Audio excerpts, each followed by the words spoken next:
इसका भी प्रचार कीजिए। तो मैंने कहा नहीं करूँगा मैं।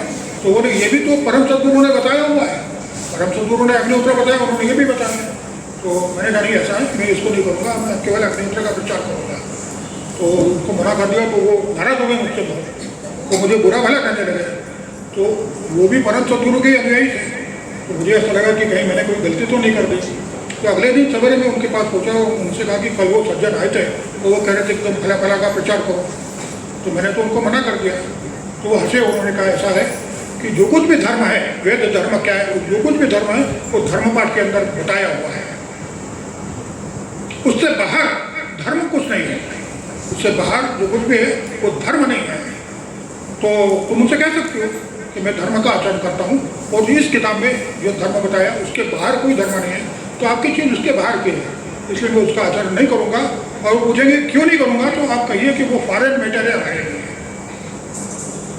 तो उस समय मुझे फॉरेन मैटर का अर्थ मालूम नहीं था, लेकिन एक डॉक्टर ने मुझे समझाया कि फॉरेन मैटर का अर्थ क्या होता है। फॉरेन मैटर का अर्थ होता है आपके आँख में अगर कोई तिनका चला जाए तो आप आराम से नहीं रह सकते। जब तक उस तिनके को निकाल के आप बाहर नहीं करेंगे तब तक आपको चैन नहीं आएगा। वो तिनका फॉरेन मैटर है। आपको कोई कांटा चुभ जाए तो जब तक वो कांटा बाहर नहीं निकल जाएगा आपको चैन नहीं आएगा, आपका हर काम गड़बड़ा जाएगा। तो उस कांटे को आप बाहर जो निकालते हैं वो फॉरेन मैटर है, उसको बाहर निकालते हैं आप। आपके शरीर के अंदर कोई फॉरेन मैटर चला जाए खाने में तो आपको चैन नहीं आएगा। विष ये फॉरेन मैटर है। जब तक उस विष की आप धुलाई नहीं कर लेते दवाइयों द्वारा या उपचार द्वारा, तब तक आपको चैन नहीं आएगा। तो जो सत्य धर्म का आचरण करने वाला है उसके लिए धर्म क्या है, तो धर्म पाठ में बताया हुआ है। इस धर्म पाठ के बाहर का कोई भी आचरण अगर है तो वो आपके लिए फॉरेन मैटर है, यानी आपको धर्म के आचरण में बाधक है, वो तो उसको निकाल देना चाहिए। तो फिर इस तरह से जो यज्ञदान तक परम स्वाध्याय का आचरण करते हैं उनको कभी कोई प्रश्न निर्माण ही नहीं होती है। और इस तरह से ये आचरण करने के लिए अगर कुछ प्रॉब्लम है तो वो प्रश्न हो सकते हैं। मेरा कर्म के विषय में ये प्रश्न था कि कई बार हम ऐसे मानवीय व्यवहार, मतलब जो व्यवसाय हमारा मानवीय उससे जुड़ा होता है, तो कभी कभी ऐसी स्थिति बनती है कि हम सत्य नहीं बोल सकते क्योंकि वो सत्य किसी के लिए हानिकारक हो सकता है। तो उस स्थिति में एक डिप्लोमेटिक आंसर देना पड़ता है। तो वो जो डिप्लोमेटिक आंसर है वो असत्य में आएगा। हाँ, एक बार यही प्रश्न सत्संग में आया था, अहिंसा के बारे में बातचीत चल रही थी और एक सज्जन ने कहा कि ऐसा है बताइए कि हम यहाँ बैठे हुए हैं, हमारे सामने से एक गाय भागती हुई निकल गई और उसके पीछे पीछे एक कसाई आया और वो हमसे पूछ रहे तो गाय कहाँ गई। तो अब हम उसको क्या बताएं, हम झूठ बोले या सच बोले। तो संसार जगत ने उत्तर दिया था जो सत्य का व्रत लेता है उसके सामने ऐसा कभी होता ही नहीं है। जिसको सत्य का व्रत नहीं लेना उसके बहाने है।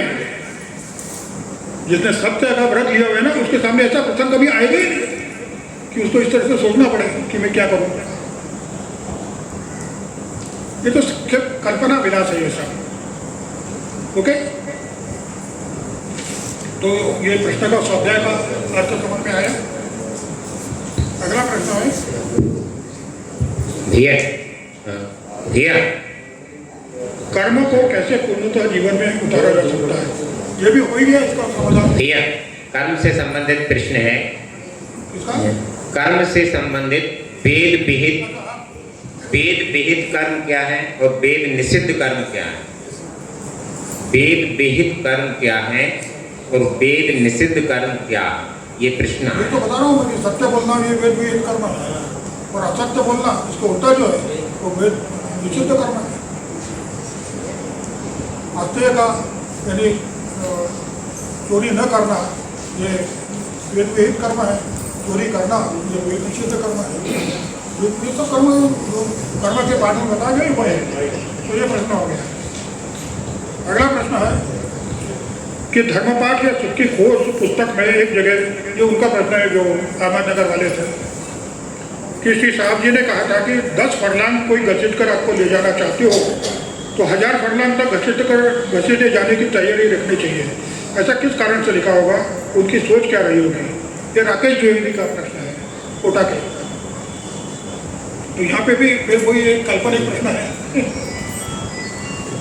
कि किसी ने मुझे एक चाटा मार दिया एक गाल पे तो दूसरा गाल आगे करो, ऐसा बाइबिल कहती है। तो वो फिर करे तो क्या होगा, दूसरे गाल पे चढ़ता पड़ जाएगा और क्या होगा। जो 1959 में एक सज्जन राव था, उन्होंने अग्निहोत्र शुरू किया था, मतलब सभाचरण शुरू किया था, और वहाँ सीहोर में रहते थे। तो सीहोर के बीच में उलझावन नाम का एक गांव है, वहाँ वो ग्राम सेवक थे और यहाँ बैरागढ़ कलाग्राम में रहते थे। तो वो उन्होंने एक किराए का कमरा लिया था। उस किराए के कमरे के बगल में एक सरदार जी रहते थे और उनकी पत्नी रहती थी। इनकी नई नई शादी हुई थी और ये ग्राम सेवक का कार्य करते थे दूसरे गांव में जाकर के। शाम को वो लौट के आए तो उनकी पत्नी रोने लगी, उनको देख कर क्या हुआ।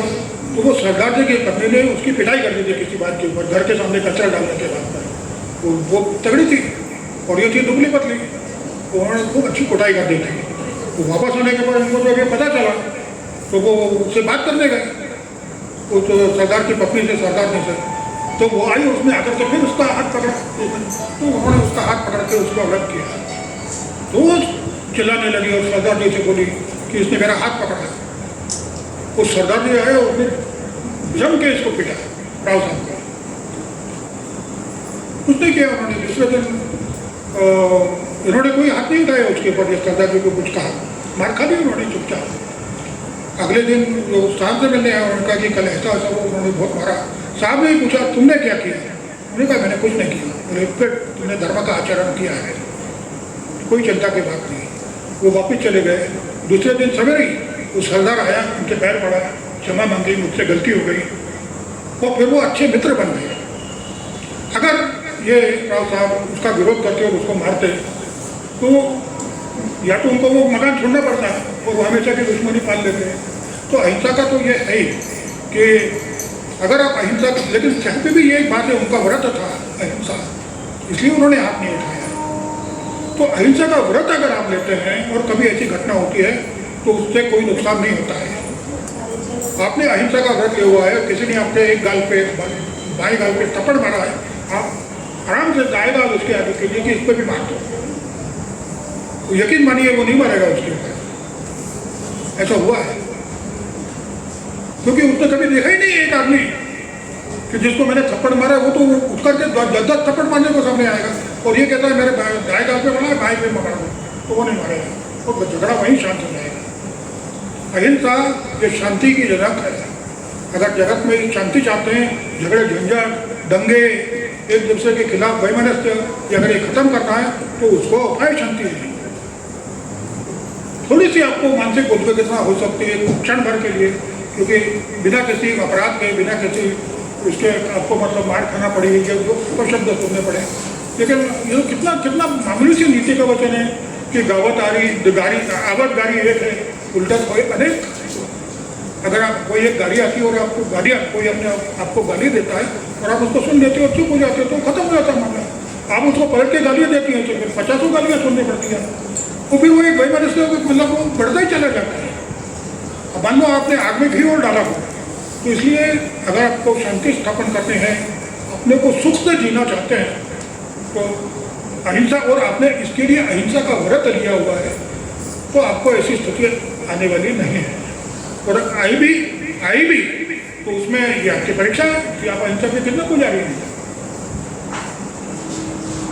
इसका मतलब ये नहीं कि किसी देश ने आपके देश के ऊपर आक्रमण किया है तो आप वो उसका आक्रमण सहन कर लें, उसका तो जंग का जवाब देना ही है। लेकिन ये तो व्यक्तिगत आचरण की बात है, सामाजिक या वैश्विक आचरण की बात नहीं, व्यक्तिगत आचरण अपनी शांति के लिए, अपने घर की शांति के लिए। अब ये अहिंसा का आचरण अगर आप लेते हैं तो पहली बात है कि आपके सामने ऐसा प्रसंग आएगा नहीं। जब कोई ऐसा आचरण का व्रत लेता है कि मैं अब अहिंसा का आचरण करूँगा, मैं प्रतिहिंसा नहीं करूँगा। अहिंसा का मतलब है कि प्रतिहिंसा नहीं करना है। आपके सामने जीवन में कभी भी ऐसा कोई प्रसंग नहीं आएगा। ये तो ईश्वर देख रहा है ना। अब उसकी आज्ञा का पालन, हमेशा इस बात का ध्यान रखिए कि जब आप उसकी आज्ञा का पालन करते हैं तो उसकी पूरी नज़र आपके ऊपर होती है। कोई भी आपका बाल बाका नहीं करता, कोई भी।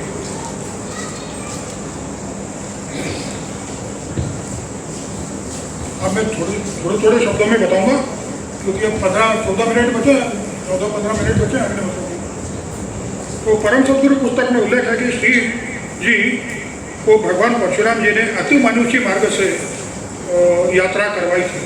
ये अति मानुषी मार्ग क्या है? मानुषी मार्ग क्या होता है कि हम पैदल चल के जाते हैं, स्कूटर पे बैठ के, साइकिल पे बैठ के जाते हैं, कार में बैठ करके जाते हैं, हवाई जहाज से जाते हैं, पानी के जहाज से जाते हैं या रॉकेट से जाते हैं किसी चांद के ऊपर। यहाँ तो हमारी गति खत्म हो जाती है। अति मानुषी मार्ग है कि इससे आप ब्रह्मांड में कहीं भी जा सकते हैं। और ये अष्ट सिद्धियों में से एक है जो तपाचरण से जो सिद्धियाँ प्राप्त होती हैं। तपाचरण के पहले कदम पर जो सिद्धियाँ प्राप्त होती हैं उनमें से एक ये सिद्धि है कि आप यहाँ बैठे बैठे जहाँ चाहे वहाँ होके आ सकते हैं। हिमालय में, दिल्ली में, कानपुर में, जहाँ भी आपको जाना है वहाँ पे लोग आपको देख भी सकते हैं, आप उनसे बातचीत भी कर सकते हैं और उसके बाद यहीं बैठे बैठे और आप सब लोग मुझे यहीं बैठा हुआ देख सकते हैं। उतने समय में कहीं भी जाकर के अपना काम करके आ सकता हूँ। मैं ऐसा कर सकता हूँ, ऐसा नहीं कह रहा हूँ, मैं उदाहरण दे रहा हूँ कि ये एक सिद्धि है, ये प्राप्त होने पर ऐसा किया जा सकता है। तो वो सिद्धि उनके पास थी और वो सिद्धि साहब के पास तो नहीं थी, उसकी वो श्री जी के पास तो नहीं थी, वो भगवान परशुराम के पास थी। वो उनको वहाँ हिमालय में ले गए और अति मानुषी मार्ग तो वो दी भी जा सकती है किसी को अपने कार्य के लिए। ये अति मानुषी मार्ग है। एक क्षण में आप दिल्ली में हो सकते हैं, एक क्षण में आप चाइना में हो सकते हैं। एक सेकंड भी बहुत ज़्यादा है। ये अति मानुष्य मार्ग होता है। ये मनुष्य है ही नहीं, मतलब मनुष्य से संबंधित है ही नहीं ये बात। ये तो मनुष्य से परे की बात है। ये अति मानुष्य मार्ग है। आप भी जा सकते हो अगर आप तपाचरण करो और ये सिद्धियाँ प्राप्त करो तो आपके लिए असंभव नहीं है। लेकिन करना क्या है? रामकृष्ण परमहंस जो बताते थे वो आपको बताना चाहता हूँ मैं कि एक बार रामकृष्ण परमहंस वो गंगा नदी के किनारे दक्षिणेश्वर था और नदी की उस पार उनको जाना था किसी गांव में। तो वहाँ जाकर के खड़े हुए वो नाविक आया, सब लोग उसमें बैठे पैसे लेकर के। तो उनके विरोधी थे रामकृष्ण परमहंस के, ब्राह्मण समाज के एक व्यक्ति थे। तो वो कहने लगे देखो ये इधर तो बड़ी बड़ी ईश्वर की बातें करता है और उधर जाने के लिए ना बोले को किराया देगा। अरे तुम वैसे क्यों नहीं चले जाते? ऐसे वो उनसे बात करने लगता है। तो उन्होंने कहा कि मैंने इतने परिश्रम से जो सिद्धियाँ प्राप्त की है वो नदी पार करने के लिए जो 2 आने में काम हो सकता है उस 2 आने के लिए उसको क्यों खर्च करूँ? उससे बेहतर है कि 2 आने दो, नवी को उसकी भी रोजी रोटी चले और बैठ करके मैं उधर चला जाऊँ। चाहने पर तो मैं तो वैसे ही जा सकता हूँ। लेकिन ये सिद्धियों का प्रदर्शन होता है और जब ये प्रदर्शन होता है तो वो सिद्धियाँ समाप्त हो जाती हैं, क्योंकि सिद्धियाँ कभी भी शाश्वत नहीं होती हैं। सिद्धियाँ सिर्फ इसलिए मिलती है कि तपाचरण में आपकी प्रगति हो। लेकिन जब उस शक्ति को आप खर्च करना शुरू कर देते हो तो शक्तियाँ खत्म हो जाती है और तपाचरण का रास्ता हमेशा के लिए, इस जन्म के लिए नहीं अनेक जन्मों के लिए खत्म हो जाता है। फिर आप उस रास्ते पर कभी नहीं चल सकते। और इसलिए जो लोग चमत्कार दिखाते हैं वो योग भ्रष्ट, योग पतित लोग हैं। पतित लोग हैं, ऊंचे लोग नहीं हैं। तो ये अति मानुष्य मार्ग। और कोई ठीक है, समझ में है? अगला प्रश्न है, परम सदगुरु पुस्तक में एक जगह श्री जी ने कहा है कि खाने की झंझट ना हो तो नहाना नहीं पड़ता है। तो सबको मालूम है खाने की झंझट है इसीलिए तो नहाना पड़ता है। ये कोई प्रश्न नहीं हुआ। परम सदगुरु धर्मपाठ पुस्तक में श्री साहब जी ने कहा है कि ईश्वर पाठ में लिखा है कि पूजा पाठ करने से दाल रोटी मिलती रहेगी। तो क्या ज़्यादा पूजा पाठ करने से ज़्यादा मिलता रहेगा क्या? ये चेतना जी का प्रश्न है। तो वो अहमदनगर की, तो पूजा पाठ करने से दाल रोटी मिलती रहेगी। ये तो सबके लिए, सब जितने भी लोग आज दाल रोटी खा रहे हैं तो कुछ ना कुछ कर रहे हैं, तभी तो उनको दाल रोटी मिल रही है। ईश्वर की कुछ ना कुछ पूजा कर रहे हैं, प्रार्थना कर रहे हैं। लेकिन दाल रोटी खाना ये तो जीवन का उद्देश्य नहीं है। ये तो पशु पक्षी भी खाते हैं, मालिक की सेवा करते हैं और वो करते हैं, उनको दाना पानी मिलता है। तो ये मनुष्य जीवन का उद्देश्य नहीं है दाल रोटी खाना। इसके लिए वो पैदा नहीं हुआ है। वो इसलिए पैदा हुआ है कि दाल रोटी देने वाला कौन है उसको जानना, उसको पहचानना और उसके जैसा बन जाना, ईश्वर समान बन जाना। ईश्वर तो कोई नहीं बन सकता, लेकिन ईश्वर की सारी शक्तियाँ हम प्राप्त कर सकते हैं। तो इसलिए ये जो सवाल है कि ज़्यादा पूजा पाठ करने से ज़्यादा दाल रोटी नहीं मिलती, आज एक बार सिर्फ राम नाम ले दोगे तो भी आपको दाल रोटी मिलेगी, और 24 घंटे राम का जप करोगे तो भी आपको उतनी ही दाल रोटी मिलेगी, एक रोटी भी ज़्यादा नहीं मिलेगी, ये समझ लीजिए। ये पूजा पाठ या राम स्मरण ये धर्म है ही नहीं। अगला प्रश्न है कि सुख की खोज पुस्तक में 89वें पृष्ठ पर साहब जी ने बताया है कि जो ईश्वर से प्रार्थना करते हैं, सुख की खोज वाले को परमात्मा से करते रहना चाहिए तो सद्गुरु से मिलाप होता है। अगर वो प्रार्थना न करे तो क्या सद्गुरु से मिलाप नहीं होता है? ये सरोज जी का प्रश्न है। मैं सरोज जी से पूछना चाहता हूँ कि आपने प्रार्थना की थी क्या सद्गुरु प्राप्ति के लिए? तो आपको सद्गुरु की प्राप्ति हो गई क्या? हो गई। जो प्रार्थना करते हैं उनको प्राप्त होते हैं सद्गुरु, और जो कभी प्रार्थना नहीं करते हैं, जो सद्गुरु के बारे में कभी सपने में भी नहीं सोचते, उनको भी सद्गुरु की प्राप्ति हो गई। साहब तो उस रास्ते में कभी सोचा भी नहीं, साहब ने तो जीवन में कभी पूजा पाठ किया ही नहीं, साहब ने ईश्वर के बारे में भी कहीं सोचा नहीं, सद्गुरु तो दूर की बात है, और उनको सद्गुरु की प्राप्ति हुई कि नहीं? दोनों बातें हैं। सद्गुरु जिससे मिलना चाहते हैं उनको उसकी प्राप्ति हो जाती है, चाहे वो प्रार्थना करे या ना करे। ज्योतिष शास्त्र क्या है और उससे जीवन में होने वाली घटनाओं को या दुर्घटनाओं की ज्योतिष रोक सकते हैं क्या? और नग उसमें कितने प्रभावशाली होते हैं? पाखंड है ज्योतिष। इनमें से एक भी ज्योतिषी अगले घंटे उसको क्या होने वाला है? एक ज्योतिषी के पास एक प्रचारक गए थे और वो कहने लगा तुम्हारे जीवन में बड़ा संकट आने वाला है। तो उसने उस ज्योतिषी से पूछा कि अगले पल तुम्हारे ऊपर क्या संकट आने वाला है? ये मुझे मालूम है, तुम जानते हो क्या कि मैं तुम्हें थप्पड़ मारने वाला हूँ? कोई ज्योतिषी इस बात को नहीं जानता। ये केवल पाखंड है। भले ज्योतिष नाम, ये केवल धंधा है, लोगों को डराना, ग्रहों को डराना, ग्रहों पर भय दिखाना और उनसे पैसा लूटना और उनको भ्रम में डालना कि ये करना है तो वो करो, ये करना है, ये सारा जो वो करो, कहते हैं ये सब अधर्म है। ज्योतिष जो कुछ भी धर्म करने को कहता है ना, वो पूरा का पूरा अधर्म करने को कहता है। ज्योतिष कभी नहीं चाहता कि आप ईश्वर के मार्ग पर चले और संकट मुक्त हो जाए। वो आप और संकट में ज़्यादा से ज़्यादा उतारना चाहता है। वो दुश्मन है आपका। अगर जो आदमी सुख चाहता है उसके लिए ज्योतिष और उसके बताए हुए सारे उपाय ये दुश्मन है, उसके मार्ग में बाधक है, ईश्वर मार्ग में बाधक है। और इस संबंध में किसी को कोई प्रश्न? ज्योतिष के संबंध में, ज्योतिष एक विज्ञान है, वेदों ने बताया होगा ज्योतिष, लेकिन वो इसलिए है कि यज्ञ करने के लिए उचित समय कौन सा है? जब हम यज्ञ करेंगे उस समय आंधी तूफान तो नहीं आएगा। ये जाना जा सकता है कि आंधी तूफान कब आएगा कब नहीं आएगा, लेकिन वो केवल यज्ञ के लिए है। मनुष्य के जीवन में अगले पल क्या होने वाला है ये ज्योतिष नहीं बता सकता। खुद ज्योतिष ही नहीं जानता कि उसके साथ अगले पल क्या होने वाला है, तो वो दूसरे के बारे में क्या बता सकता है? और कोई प्रश्न इस संबंध में, ज्योतिष के संबंध में? सारे प्रश्न खत्म हो गए और समय से खत्म हो गए। फिर भी अगर किसी का कोई प्रश्न हो तो पूछ सकता है। ये चालू हो गया क्या? हाँ चालू हो गया। फिर भी किसी का कोई प्रश्न हो, प्रश्न इतना है कि वो सारे प्रश्न हमारे साहित्य से संबंधित होने चाहिए।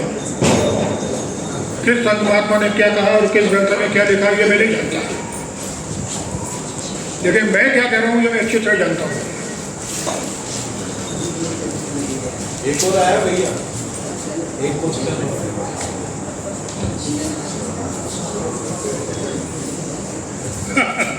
ये कुछ लोगों को ऐसा प्रश्न होता है जो लेफ्ट हैंडर होते हैं कि आहुति दाहिने हाथ से दी जाए या बाएं हाथ से। मैं आपको एक उदाहरण दे रहा हूँ कि रोलैंड नाम का एक मेरा मित्र है, जर्मनी का है, उसकी कहानी आपको सुनाता हूँ। वो किसी लड़के से प्रेम करता था, उस लड़के ने किसी और से शादी कर ली, तो वो इतना निराश हो गया कि इसके मन में आत्महत्या के विचार आए। वो रेलवे लाइन के ऊपर जो पुल होता है उसके ऊपर गया और रेल के आगे कूद गया, उसके दोनों हाथ कट गए। यहाँ से इतने मतलब हो गया कि कंधे से उसके दोनों हाथ कट गए। आज वो कृषि विशेषज्ञ है, अग्निहोत्र कृषि का विशेषज्ञ है। तो वो बड़ा निराश था, मतलब उसके जीने की कोई जीना नहीं चाहता था। वो दूसरे बार आत्महत्या करने का रास्ता तलाश रहा था। ऐसे में वो एक दिन एक मित्र के घर गया, वो मित्र अग्निहोत्र कर रहा था, तो उसने वो वहाँ का वातावरण देखा। देखिए कोई भी जब पहली बार अग्निहोत्र देखता है तो उसके मन पर यही परिणाम होता है। तो उसने वो अग्निहोत्र देखा और उसे लगा कि ये कुछ है और ये मुझे करना चाहिए। उसको इसमें एक आशा दिखाई दी, तो उसने उससे पूछा कि क्या करना, आहुति कैसे देना। तो उसने तुरंत उसी दिन से अग्निहोत्र शुरू कर दिया। वो पैर से अग्निहोत्र करता है, माचिस पकड़ता है, इससे माचिस जलाता है, कंडे तोड़ के पात्र में लगाता है और फिर एक चम्मच लेता है, घी चावल मिलाता है और उस चम्मच से आहुति देता है मंत्र के साथ। तो जब आदमी पैर से आहुति दे सकता है तो दाएं और बाएं हाथ का सवाल ही क्या उठता है। आहुति समय पे पढ़नी चाहिए। ये हिंदी भवन जो है भोपाल में, इस हिंदी भवन के जो संस्थापक हैं और संचालक थे, संस्थापक संचालक पंडित बैजनाथ प्रसाद दुबे, वो भी मेरे मित्र थे। तो उनसे उन्होंने जब महानगर का दर्शन पढ़ा, पोद्दार साहब के मेरे बारे में जाना, तो वो पोद्दार साहब के कई मित्रों को यहाँ भोपाल के जानते थे और उन सब मित्रों से उन्होंने पोद्दार साहब के बारे में सब अच्छा ही सुना था। तो वो जानना चाहते थे ये क्या है, उन्होंने क्या किया है। तो उनको अग्निहोत्र बताया गया, तो उन्होंने अग्निहोत्र शुरू किया। वो अग्निहोत्र खुद कर नहीं सकते थे, अंधे थे। तो ये रामेश्वर शर्मा जो अभी जो बने हैं ना, ये राजनेता जो है भोपाल के, ये उनके सेक्रेटरी थे। तब उनकी उम्र ऐसी 17-18 साल की थी। तो उनके सारे पत्रों को वो लिखते थे। उनको जो उन्होंने धर्मपाठ पढ़ा, महानगर का जो दर्शन पढ़ा, तो रामेश्वर शर्मा ही उसको पढ़ करके चलाते थे। तो उनके सेक्रेटरी आए, तो रामेश्वर शर्मा कंडे जलाते थे और जमाते थे, जला देते थे और फिर उनके हाथ में आहुति देते थे और अंदाज से वो उसमें आहुति देते। एक अंधा व्यक्ति, एक दूल्हा व्यक्ति, विकलांग व्यक्ति अग्निहोत्र कर सकता है, तो दाएं हाथ से और बाएं हाथ से क्या फर्क पड़ता है? किसी भी हाथ से दिया जा सकता है। आहुति समय पर होनी चाहिए, यह महत्वपूर्ण है। आप पैर से भी आहुति दे सकते हैं, ये हमने देखा है पैर से आहुति देने वाले को। तो ये सब इसमें आता ही नहीं। अग्निहोत्र जो इस तरह के छोटी छोटी बातों का अग्निहोत्र के आदमी कोई मतलब नहीं कि आप कैसे देते हैं। एक आदमी मेरे पास आया तो वो कहता था मैं 24 घंटे शराब पीता हूँ, 24 घंटे शराब के नशे में रहता हूँ, तो मैं अग्निहोत्र कर सकता हूँ क्या? मैंने कहा आप कर सकते हो, आप पहले मतलब इतना ध्यान रखो क्या उतने होश में रहो कि आप आहुति दे सको, अपने आप को जला नहीं लो। अगर इतना आपने होश में रखा तो अब उसका पीना बंद हो गया। जो अल्कोहलिक था, ये कोई बात नहीं रखती क्या आप खाते हो, आप मांसाहार खाते हो या नहीं खाते हो, ये तो फालतू की बात है। आप मनुष्य हो, आपके हाथ पैर है और दिमाग है, आप अग्निहोत्र कर सकते हैं। दुनिया के किसी भी कोने में रहने वाले हो, आप नास्तिक हो, ईश्वर को नहीं मानते, तो भी आप अग्निहोत्र कर सकते हो। आपको वही फायदा मिलेगा जो किसी आस्तिक को मिलेगा। ये ईश्वर की आज्ञा है और जहाँ कहीं भी मनुष्य है उसके लिए यही आज्ञा है। उसका मत क्या है, उसकी आस्था क्या है, उसका रहन सहन क्या है, वो क्या खाता पीता है, वो क्या पहनता है, ये सब मामूली बातें बेकार की बात है। वो मनुष्य है, उसकी दिमाग है, वो अग्निहोत्र कर सकता है।